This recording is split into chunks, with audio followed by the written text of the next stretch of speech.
From Media Day in Charlotte, it's Big South Conference Head of Officials Joe Forte with Mike Pacheco. I'm Dave Friedman. We see you throughout the season. We know that you evaluate officials and you work on developing officials. What do you do over the summer? Well, as soon as the season's over, I kind of take a little break, try to play as much golf as I can. What's your handicap? Right now, 9. Well, that's pretty good. Well, it got up a little bit, but anyway. We digress. Then after that, we have 2 camps at the Swanee Sports Academy here in Georgia. And we have approximately 100, 110 referees that come in. We invite all of our staff members to come and other officials throughout the country who have a desire to get into the Big South.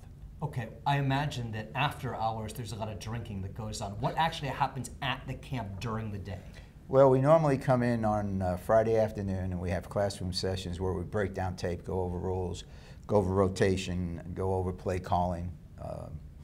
And then we referee, we have 10 courts, referee like 4 games on each court.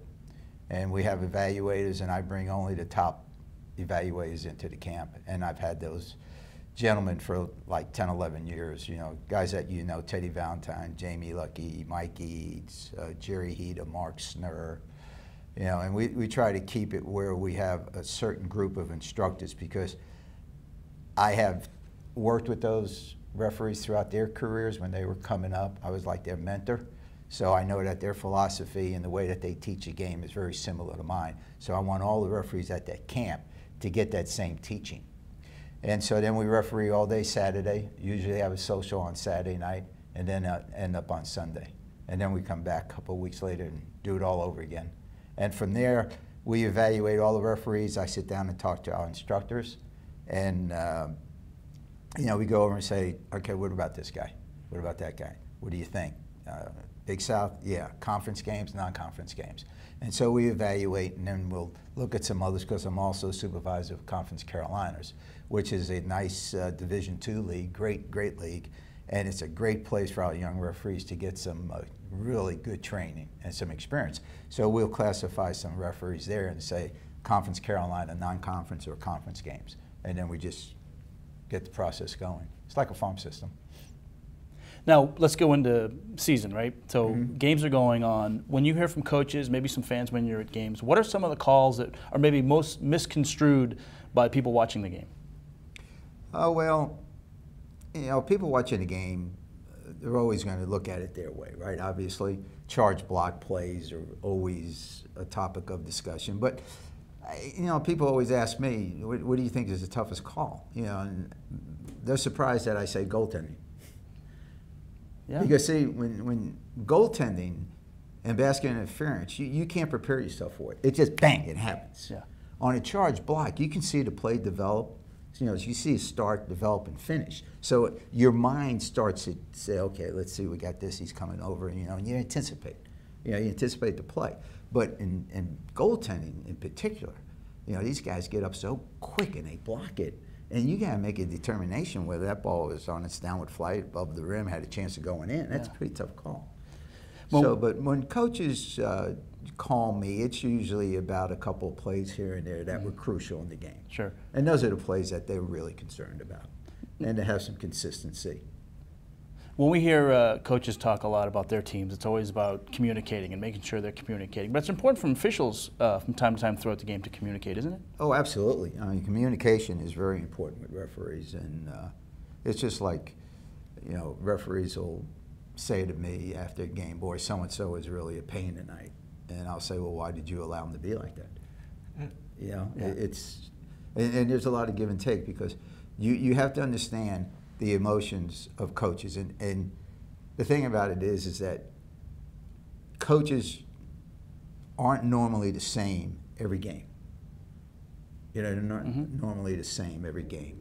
And I tell our referees, you can always be the same in the way that you interact with a coach, in the way that you talk to them. You could always be the same.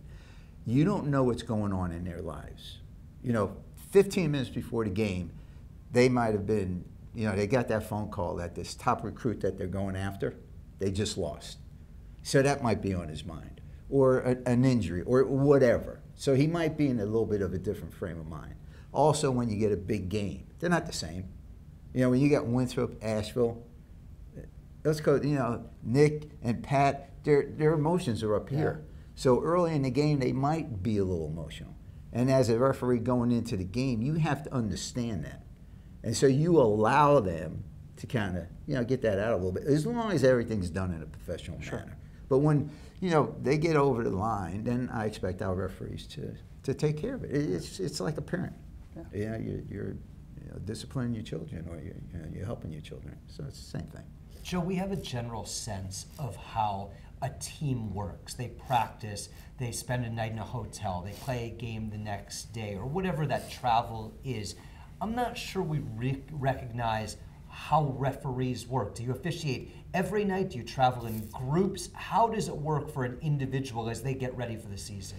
Well, usually on the collegiate level, all right, they're, you know, depending on the game, they might hook up and travel together, you know, drive together.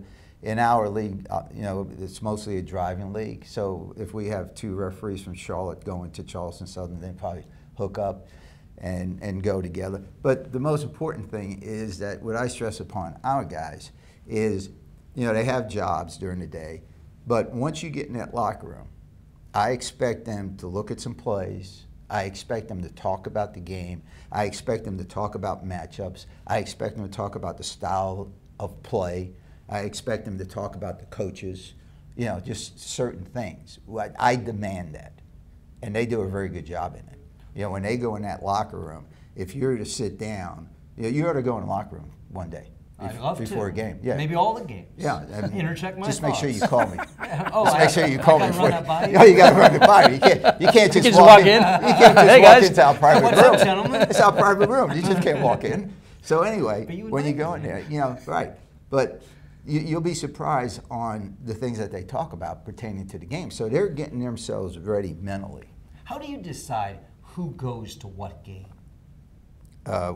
What official is assigned to what game if they're 5 or 6 league games on a day? Yeah. On the assignments? It all depends on their availability, because they're working in other leagues, you see. So you have to know where someone's going to be. Exactly. Got you. And if he's open, you know, to work that game. And then I look at it and then I say, okay, we got Winthrop Asheville, tough game, right? And I got 2 really good referees that are available. So I'll try to put those 2 guys on that game, you know, and try to match it up where we can, you know, make sure that we have all the games covered with the best available guys. Well, it's great to see you before we start complaining. Joe Forte. So it's great to see you. Joe Forte joining us, the head of Big South officials at Media Day in Charlotte.